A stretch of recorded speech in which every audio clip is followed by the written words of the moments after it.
Hey, welcome back to Dad Life Chess. Thanks for watching this video. Before I show a game review of a blitz game I played this past week, I have a small confession to make. As you may know, I thought in the month of October that I would only play games with increment. And it sounded like a really great idea. I was like, I'm only going to play increment games. I'm going to play a lot of 15-10. Life is going to be great. Well, come to find out, at least in my rating range, it's very difficult to find 15-10 opponents. I really do believe that my rapid rating on chess.com is like really inflated because I only play the 10-minute rapid for the most part. So I'm having a hard time finding opponents.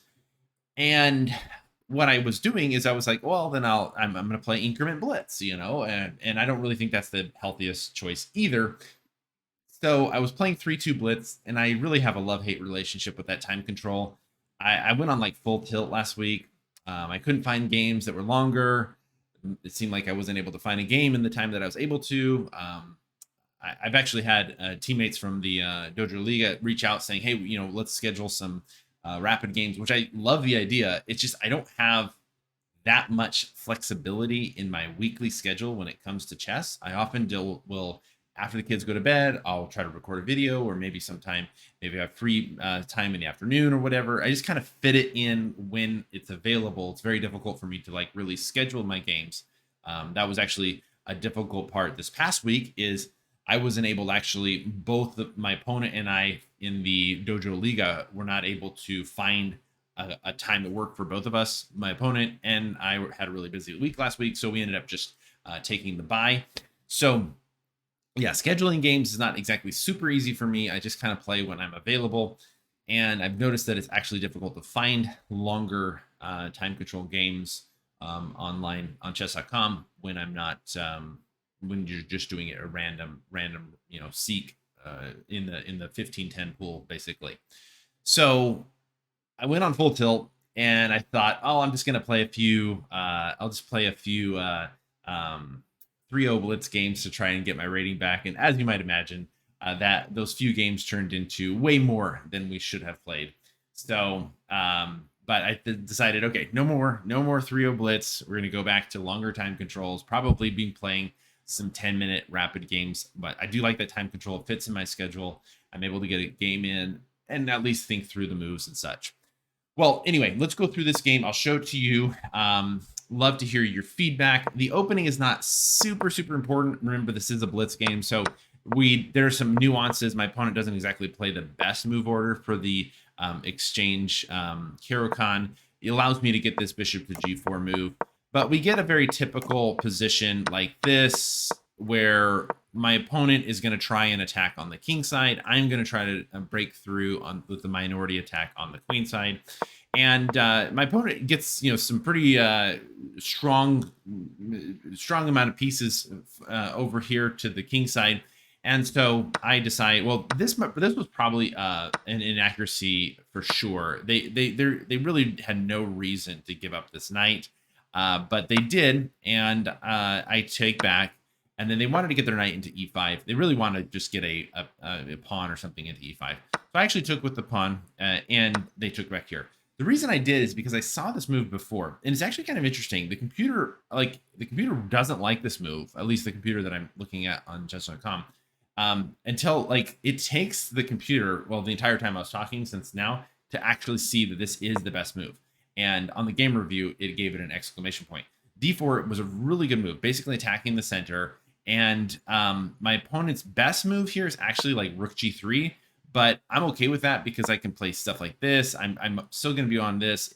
It's definitely the kind of position that you want to be able to break up in the center, because they're going to really try to attack on the king side. Well, they ended up taking. I took back with my knight. They dropped back here. I played rook fd8. I'm just trying to get these pieces in coordination. They play queen g4. I play queen e7. They play queen e4. They're trying to get this, checkmate situation going on there. They go here, rook g3. I play knight f5, which is the best move in this position. Rook here, king here. Everything's being guarded, seems to be guarding well. My opponent played g4, and I saw this move and ended up playing it, which is actually the computer's best move. Perhaps you want to pause the video, see if you can find it. This is the first part of the pretty cool tactical sequence that happened in the game. And the move that just instinctively screams out to you, perhaps you see it right away, is rook to d4. And this is a really good move according to chess.com, the computer stockfish. This is like the best move you can play. But my opponent played a move that really made me think. It really kind of threw me off when I saw it. My opponent plays g takes f5. And I thought to myself, what? You're giving me the queen. But it comes with check. So I'm thinking, what in the world? What a crazy, crazy move. Now, neither my opponent or I knew what Stockfish knows is that actually is a blunder. And I had to calculate, but I saw, oh, I think because if I take here, I'm on the rook. So I took the queen. They played check. What's the best move in this position? That's right. Don't take here because that's check. Okay. Just drop back. Allow them to take. Not worrying about it. Why? Because if they take here, I have this. Not only that, I can just take back here. I can bring this here and here. The game is basically over. So my opponent played f6. I wisely was able to see the best move, drops back. My opponent takes here. And then if you look at the time, obviously I've got low time. I played queen c5, and then my opponent blundered right here. And if you want to see if you can spot the tactic, that's right. Boom, game over.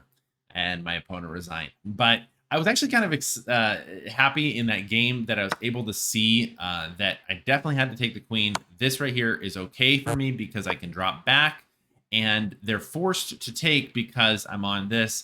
I probably would have lost the game, and going back to the reason why is because I was so low on time.